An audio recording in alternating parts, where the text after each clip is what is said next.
Our goal hasn't changed since 2009. We support, promote, engage, and inspire the arts community by igniting the ghost light that shines on the stages of the up-and-coming, the unsung heroes, the brilliant writers, and the dynamic designers. Stay tuned. Rep Radio is on the air.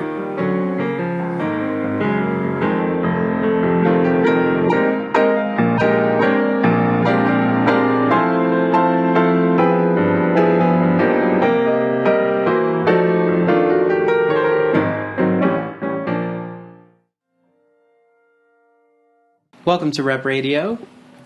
I'm your host, Darnell Radford, and today I am in Rep Radio Studio B, and I am here to talk about a production company called RunBoyRun.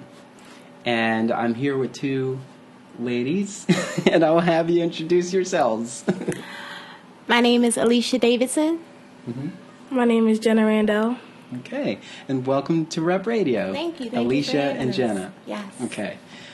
So this is that time of year where I get a ton of press releases, and it's usually about Fringe, or as the summer's sort of wrapping up, and everybody's, about to get their sort of marketing in. And so I feel like I've been aware of RunBoyRun for a while, but there's a lot of companies, even in the 8 seasons of running Rep Radio, that we've never had a chance to sit down with. Okay. So this is a good opportunity. So welcome to Rep Radio. Yes, and we'll get a chance to learn a little bit about RunBoyRun. Okay. So, tell us about RunBoyRun. Well, RunBoyRun is a production company run by Alan Clark. I want to say it was founded a couple years ago. I don't want to give you an exact date because I've only been a part of it since maybe 2013. Okay. But I know it was, a production company. And a lot of things are ideas before before they actually manifest into something else. So yeah. But then he started underground episodes. But I'm trying to think. We've done short films. Mm-hmm. He's done a little bit of everything. Yeah. Alan's just a jack of all trades. Okay, so that was a question I was going to have, because when I started, trying to find some information, I kept seeing some films, and I was like, wait a minute, is that the same company? Let me type in this. Yeah. But there's a lot of artists who try to create an umbrella that allows them to do all the creative things they want to do. Right. And I always think that that's a really good thing, that way you're not pigeonholed into something specific. But yeah, so it's been on the scene for a while. You've been involved since 2013. Yes. And so we're here to talk specifically about underground episodes. All right. Yes. And when did underground episodes first become an idea? When did it form? And underground episodes has probably been in the making, I want to say, with Alan, probably about maybe 5, 6 or more years, because it's a series of stories of just like everyday life. So you have, your basic things that you would see on the street. You have, your hardworking people. You have your homeless people. You have, mother and children that are, facing parenting issues. So it's a little bit of everything. So it's a very diverse group. I worked with several cast members. So we've had like a turnover. Some people, they do other projects.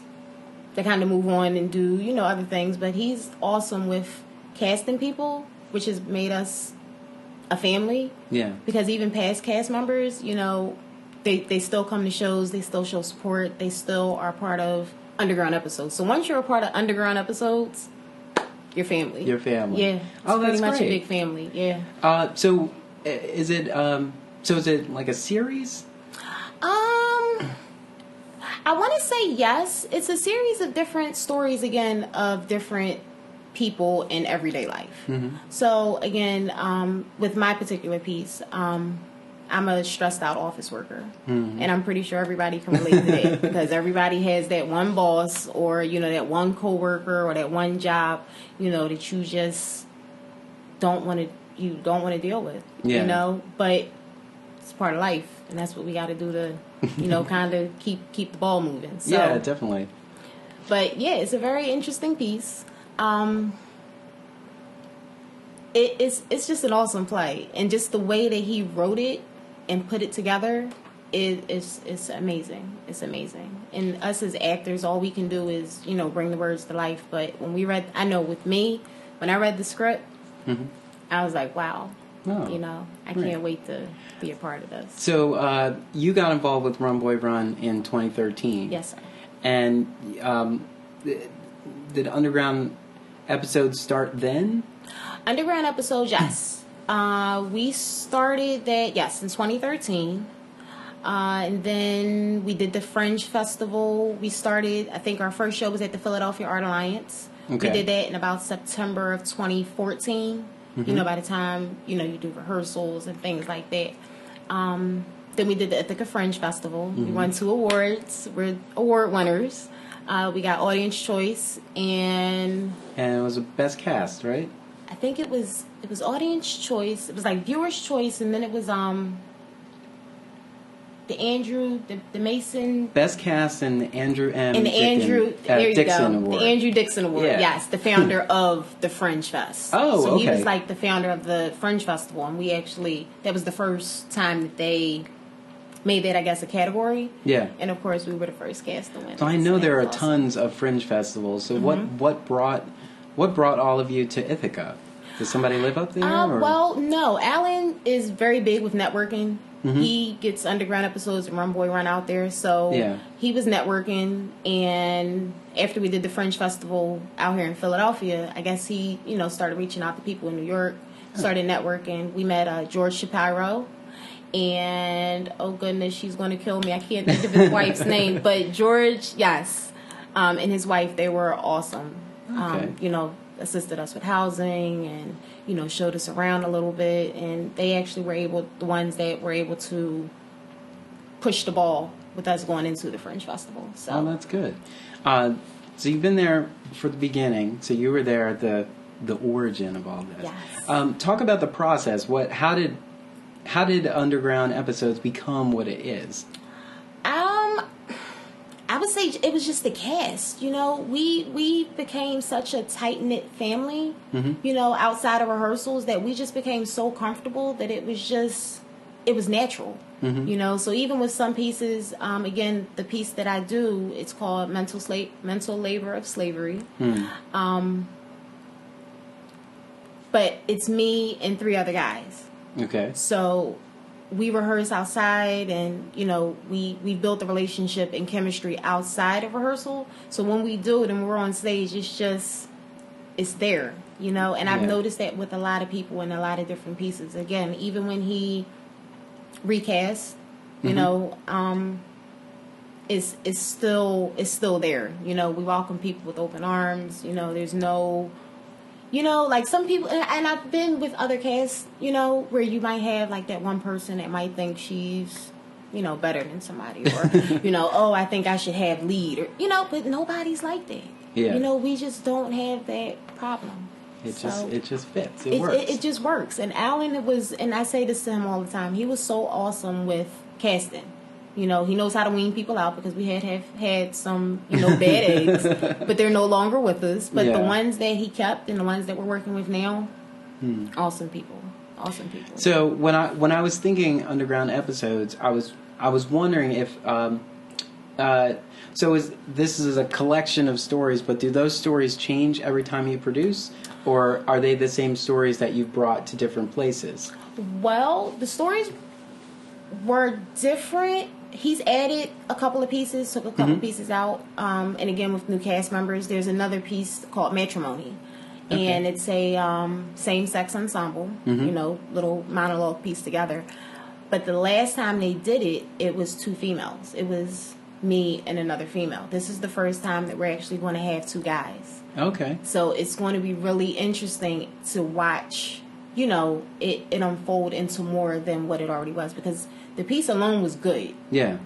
But now that he's gotten the 2 people that he's been looking for, see it through a different lens. You'll be able to see it from 2 different perspectives now. Okay. So how many pieces make up the underground episodes? Oh, man. There is, including my daughter's piece. She's sitting here quiet. She's got a big smile on her face, too. You can't see it. 15 pieces, maybe? Really? Yeah. So are they... I'll tell you, it's a collection of stories. You think about, like, if you ride the sub. Like, maybe if you ride the train, or if you ever get on a bus or anything like that. Yeah. All the different people that you see. You know, you got the guy in the back playing the guitar. You might have somebody getting on, asking for change. You might have, the mother fussing at her kid. Yeah. It's a collection of all that. Oh. So it's more like just taking a subway ride, say from Brighton, Fern Rock, up to maybe City Hall. Yeah. So does it? Do the episodes flow through each other, much like those conversations would on the train? It's just kind of like you would get on the train and you might see, the guy begging for change, and then the mother might get on the train, she's yelling at her kid, and then you got the boyfriend and the girlfriend back there arguing, Yeah. So it would it's just a combination of everything, but it kind of just flows. It's not overlapping each other, so you will get each story. Okay. Each story might be about 2 minutes. Oh, okay. But it's a series of different stories. Oh, that's interesting. Yeah. Now I'm even more excited about it. Because again, when you think about it, it's not overlapping each other. It's not like your basic play, where you might have 3 people on stage and somebody's talking and then some. It's not like that. It's a piece. And then it kind of flows into another piece. Yeah. And then something else might happen, and then it's awesome. And are they all Philadelphia themed? Or yes. Can they work pretty much anywhere? When you guys went to Ithaca, it could pretty much work anywhere. But did you when you went to Ithaca Fringe, did you go there with these Philadelphia centric episodes? Or just those episodes fit in urban situations? I would say I wouldn't even say urban situations, because we have such a diverse cast that it would fit with, I would say, any race, any sex, anybody. Again, even with my daughter, being 13, she can pretty much. Yeah, I'm trying to get you. Yes, she's like, don't be putting me on blast. Even with her being 13, I feel like anybody can relate to to any one of those stories. Everybody in the play, somebody. It might be your sister's cousin's best friend, but you'll know somebody, or know somebody that might know somebody. Yeah. Jenna's being shy over here. Oh no, we're getting ready to break her out of it. She's over here smiling though. I wish you could see the smile. I know she's excited, and I know she wants this whole. And Jenna. So tell me how you got involved. Mom just said you're coming. Originally, I wasn't supposed to be in it, but I was at one of my mom's rehearsals, and Mr. Allen had originally was supposed to be a boy that plays my part, but he wasn't able to do it. Okay. And when I was at his rehearsal, he asked my mom if I was able to act, and if I would be able to do it. And of course, she said yes. And then, so I tried it. The first time it was hard. Yeah. And then, I got more comfortable with the piece because I had different people to play my mother so far. Okay, great. Can you talk about your character or the part that you play?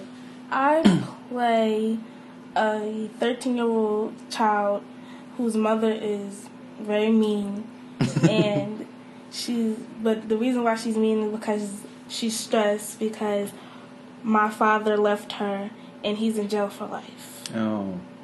So she's got a lot on her plate. And she says I look like him so much. It's like a split image. Oh, wow. Yeah. Wow. So what are the rehearsals like? Rehearsals are long. I'll tell you, we call Alan Papa Joe. Because Alan definitely has that Joe Jackson effect when it comes to rehearsal. It's like, we came here to work. There's no time to play. We have a show. And we have fun. Yeah. But when it's time for business and when it's time to rehearse, Alan says it's time to rehearse. Yeah. So, and that's it. So rehearsal time is very long. Those are fun. And it's fun. I won't say it's stressful, because when you do something that you love, it's not stressful. Yeah. You know, work isn't work when you like what you do. So yeah, and it has to have that balance. You know, Right. It can be fun, but it's always reminiscent of work. Right. You know, it'll feel like work. it does. Yeah. Because, you know, you got to be there. We have rehearsals some days from like 11 to 2. Then we might have them from 2 to 5. So, you know, you have to be there at a certain time, like a job. Yeah. You leave at a certain time. But it's all about what you make of that time. Mm-hmm. And we do what we're supposed to do, but we have fun doing it. Yeah. Well, So that's rehearsals good. are awesome. How many people make up the cast? There is, I'll tell you, when I looked in our group, because we have like a messenger group, there's 37 people in the group. Now, all those people aren't in the cast, but I want to say there may be about half of them. Because, you know, again, when he recast, they're still a part of the group. They're still in the family. But they're not performing. Okay. So I would say maybe about total, maybe about 12, 13 of us. So it's like a company. Yeah. So there's, you said there's about 15 little episodes, little snippets, and 12 actors throughout. Right. The flow will tell those stories. Right. Yeah. Okay.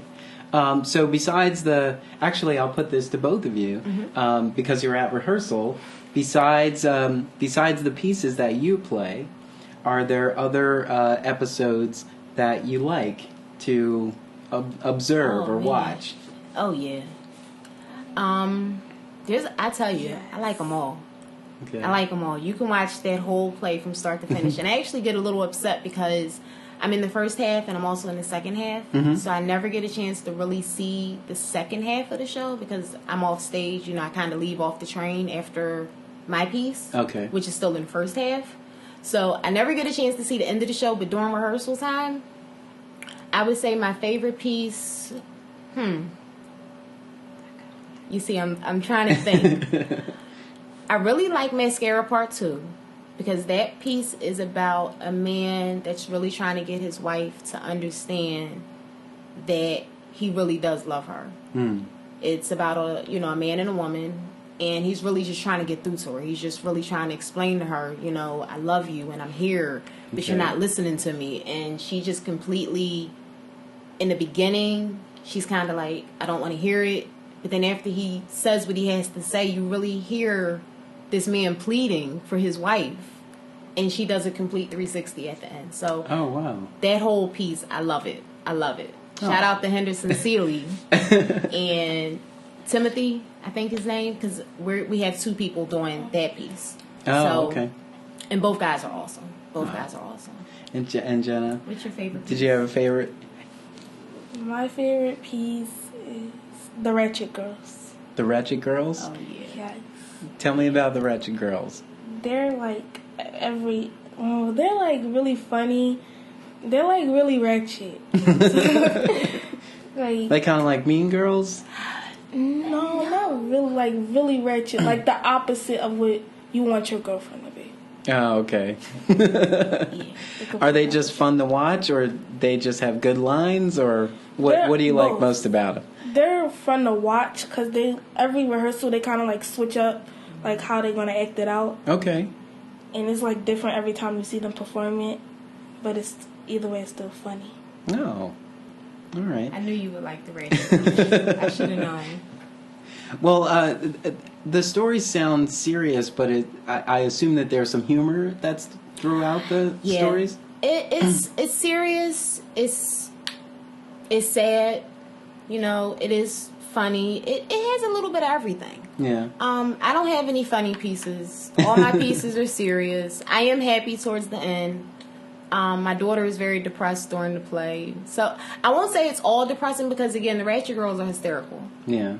And then towards the end, it's still, it has its funny moments. But each person has a story to tell. And when you get a chance to watch the play, you'll be able to hear those words, and it really comes to life. And the people that I work with in the cast, they really bring everything together. It's amazing. Yeah. It's absolutely amazing. What's tell me a little bit about the production in terms of set design, like costumes? Well, we usually provide our own costumes because, again, just depending on, I guess, what piece you're playing. You know, with my daughter, she has a uniform that she wears.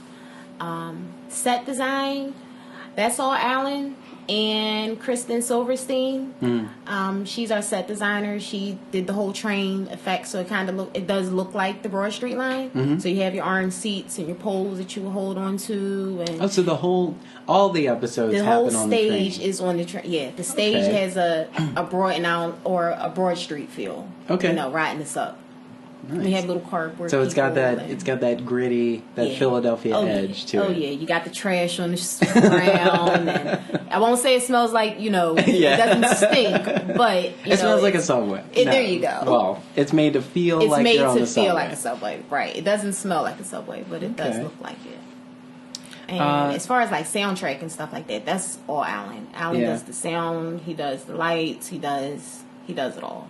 Is it like original music? Is it music we all know? All original music. Yeah. Okay. Soundtrack that he did. I told him he needs to put it out on CD and sell the soundtrack too. And then we have we do have an assistant director, and I don't want to forget Antoine, because Antoine is amazing. When Alan is back, you know, doing the lighting and making sure that, you know, everything looks good from where he is, Antoine and Camilla are backstage making sure that, you know, we have our clothes ready and everybody's ready, so that when the music drops and the lights go down, we're all ready to go on stage. So, he has an awesome team. Is there anybody? Well, I guess you enjoy. Of course, you enjoy working with everybody you're working with now. But are there any people that make up that like 30+ people that are not here now that you kind of wish were with you? Yeah, I miss Melody Gautreaux. I do miss Mel. She was the first person that played my daughter's mom. And it's called not Ghost. Movement. In the piece Movement. I'm trying to think. Sherrod D. Lee. He was in Redemption. He was the first. A lot of people that we started with, Chrissy Boggle, she was, I can't think of what piece she played, but I do remember she was in the second half because she was right before me. But a lot of people that we started with, we still, again, keep in contact with. Yeah. But in the beginning, you know, again, when you first start and you have, you know, it's like when you have kids. You know, when you have your first child, it's, you know, this is my baby. But when you have more, you love them all equal. But you still remember their first time. So I do remember my first play working with Donna Griggs. She played in Missing News. She's not in it anymore. But she's still a part of the family. She still comes by and sees the shows and supports us. You said Movement, Redemption, and Missing News. Missing News. Yes. Tell me about those. Just give me the gist of Redemption is about a guy that is a recovering alcoholic. Okay. So he's on his way to rehab, and he's pretty much telling his story, and he doesn't want to have a relapse. But you know, during his story, you don't know if he's going to get a drink or if he's going to go to rehab. Yeah. So I guess when you see the story, I guess you can differentiate. He can get off at this stop, right? Or he can get off at the next stop. So you can pretty much pick when you see the play. Yeah. Missing News is about two women that are looking for their child. Their child went missing, which we pretty much go through now. You see signs. Yeah, there was something the other day about I think it was a father and two children went missing. Yeah, they found them. Found them. But these two particular kids, it's like Elizabeth Smart, but it's not Elizabeth Smart, because when Elizabeth Smart went missing, you know, the world went crazy. It was like, oh my gosh, you know, we got to find this little girl. Yeah. Kids go missing now, and all you see is a sign. And you know, as a parent, I know if my child went missing, nobody's going to get any sleep, you know? So just picture two mothers that are just completely frantic looking for their kids, but they kind of give you that story before they went missing. Yeah. So it's a very interesting story. One is a Latino mother who's missing her daughter, and the other one is an African American mother who's missing her son.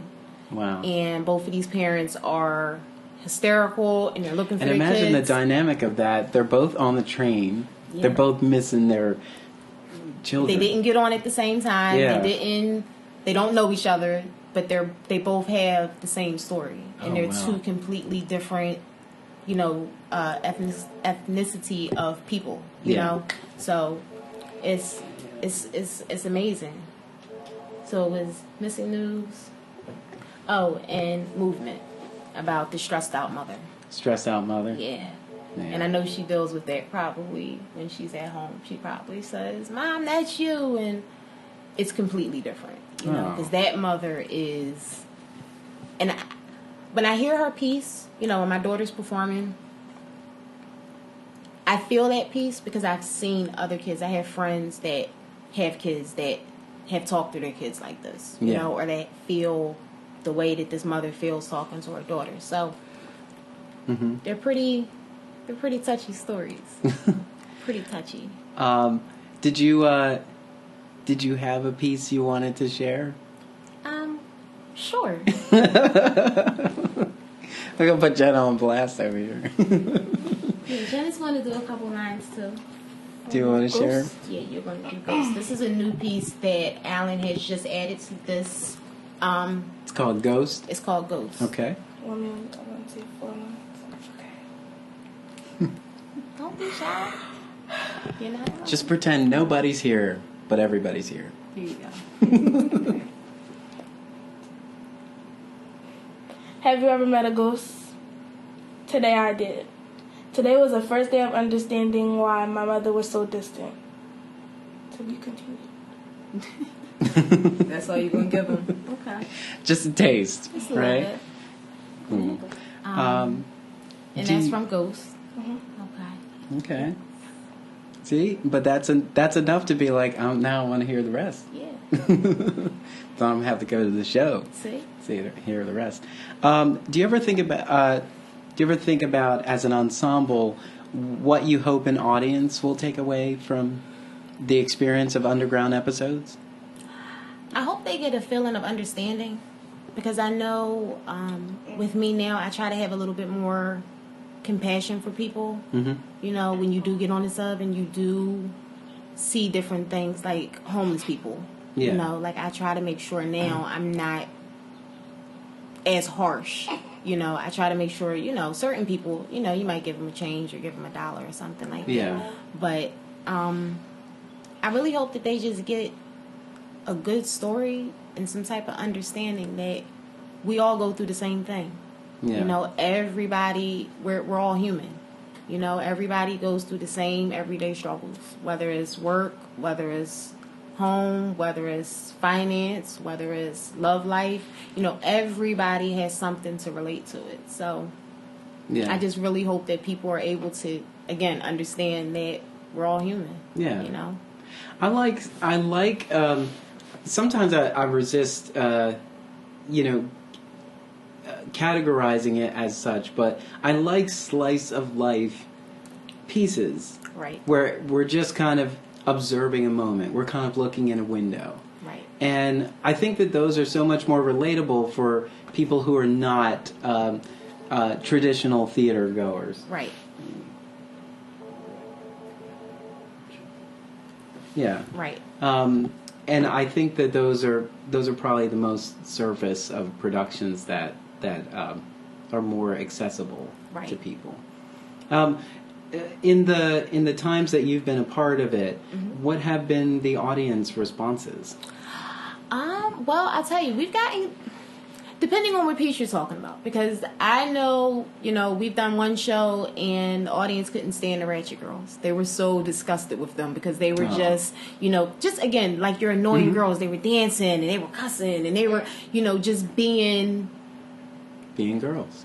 Young teenage girls, Yeah. But we get good feedback, because what I've learned in theater is that if the audience either loves your character or hates your character, then that means you did a good job. Because that's not you. They're paying attention.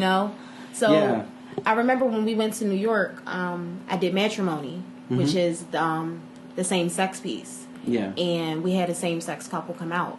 And they were so amazed with it. And they, congratulated us. They actually thought that we came in together. And it was like, no, this was just the play, And they were like, but you sold it. Like you could have fooled us. And to get that from somebody that, again, was able to relate and we were just acting. Yeah. That was probably one of the best feelings that I got. As, being a part of Underground episodes, that was one of the best feelings. Yeah. Oh, okay. So we know how to get tickets, and I will put that on the website. Let me just pull that up real fast. My phone was ringing in here. So this is going to be at Plays and Players. Yes. And it opens on the 23rd of August.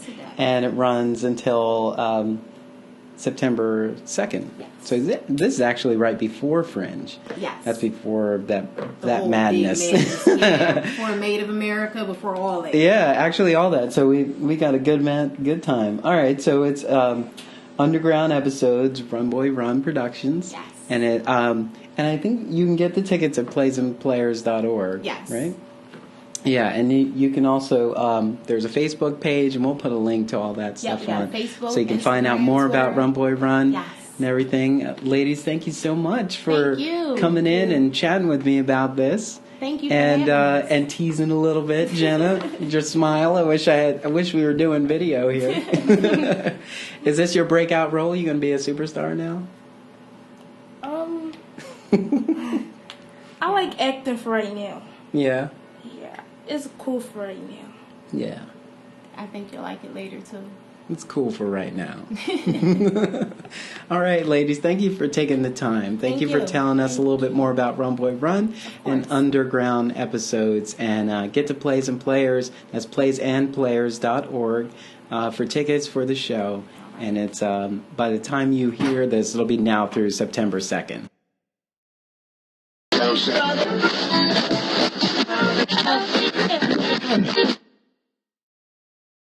We've got a little bit of a tease of Underground episodes, and we just had a new cast member join us.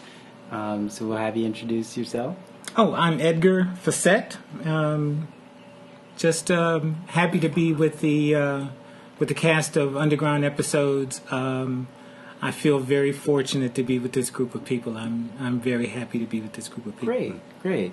And so the two of you are going to share a piece with us. Yes. And which one is this? This is mental. Look, I have to make sure that I say it right. That one's going to kill me. Mental labor of slavery. Mental labor of slavery. Okay. Mental labor. All right, when you're ready. Okay. There may not be whips and chains in this plantation, but when I feel that sweat trickle from my brow, while picking up boxes in the dead of the sun, and someone standing over me and saying, "Let's get this done!" It only takes me back to my aunt who slaved in kitchens, cared for children, and tended to daily chores. But these hours are now served differently, often filled with office work and 8-hour checks. No more shackles to ankles or whips across backs, but we still remain bonded. All right. And seen. All right, so that was an Underground episode. Yes. And if you want to hear the rest, you got to come to Plays and Players. awesomeness. August 23rd through September 2nd. Playsandplayers.org for tickets. RunBoyRun Productions, Underground episodes. And thank you so much for doing this interview. This was an awesome experience for Well, thank all you of for us. sharing parts of the episodes. Oh, yeah. I think it's exciting, and I can't wait to be in the audience to experience it. All right, Awesome. we'll see you Thank there. you. We'll see you All there. right, thanks a lot. All right, thank you.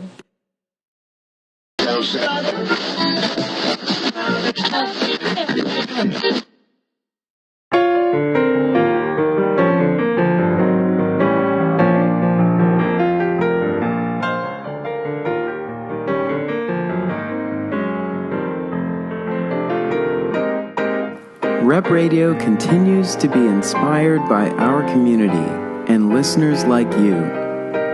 You can support our work through our fiscal sponsor, Fractured Atlas.